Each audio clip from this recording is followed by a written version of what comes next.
अरुणाचल प्रदेश में घर का गेट लॉक है, लेकिन गेट खुला ही रह गया तो लॉक का क्या फायदा है।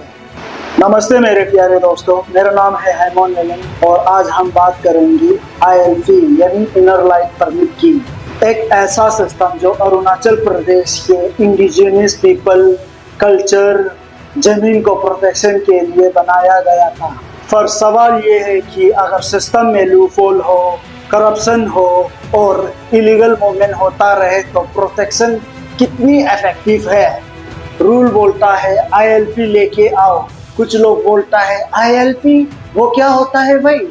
यही प्रॉब्लम है जिसके ऊपर आज बहुत लोग सवाल उठा रहा है। सबसे पहले ये समझना जरूरी है ILP कोई नया सिस्टम नहीं है। ILP की शुरुआत ब्रिटिश रूल के दौरान 1873 के Bengal eastern frontier regulation act से हुई थी। उस समय इसका उद्देश्य फ्रंटियर एरिया को प्रोटेक्ट करना और लोकल इंडिजिनस कम्युनिटी के इंटरेस्ट को सेफगार्ड करना था।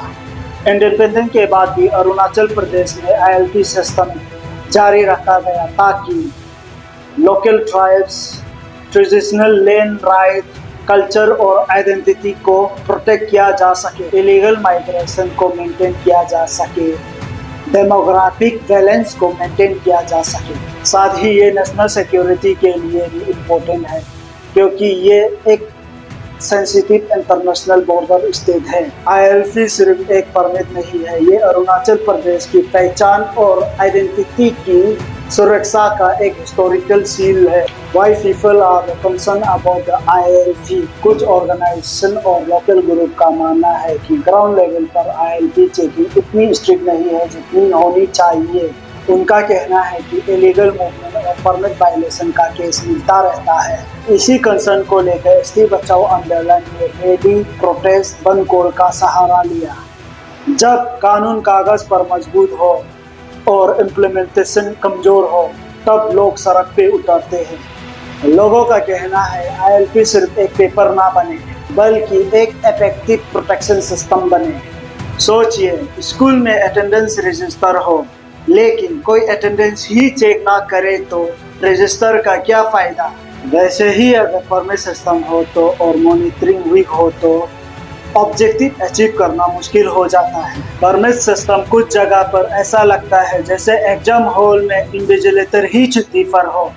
पब्लिक कंसर्न और डिमांड के बाद में गवर्नमेंट ने ILP को मॉडर्नाइज करने की बात कही है। ऑनलाइन वेरिफिकेशन, डिजिटल रिकॉर्ड और स्कैनिंग बेस्ड सिस्टम को स्ट्रेंथन करने की दिशा में कदम उठाया जा रहा है। टेक्नोलॉजी के थ्रू एंट्री और वेरिफिकेशन प्रोसेस को ट्रांसपेरेंट और एफिशिएंसी बनाने की कोशिश हो रही है।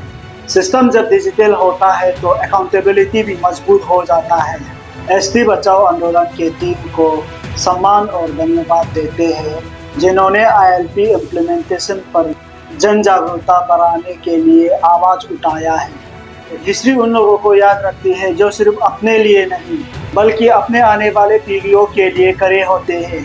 चाहे लोग सहमत हो या असहमत, अपनी बात को लोकतांत्रिक तरीके से उठाना एक मजबूत समझ की पहचान है।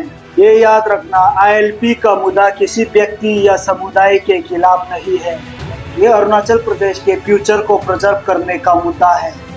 डेवलपमेंट जरूरी है लेकिन प्रोटेक्शन भी जरूरी है। प्रोग्रेस तभी मीनिंगफुल है जब अपने लोगों को सुरक्षित रखा जाए।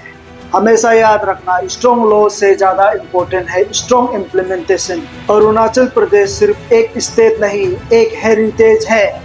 जिस दिन कानून और इम्प्लीमेंटेशन एक साथ चलेंगे उस दिन ILP सिर्फ एक परमिट नहीं बल्कि अरुणाचल प्रदेश का सुरक्षा का एक मजबूत कवच बन जाएगा। अरुणाचल प्रदेश की धरती, अरुणाचल प्रदेश की पहचान और अरुणाचल प्रदेश के लोगों के अधिकारों की सुरक्षा के लिए जो भी सकारात्मक प्रयास करेगा उसका योगदान इतिहास में याद रखा जाएगा।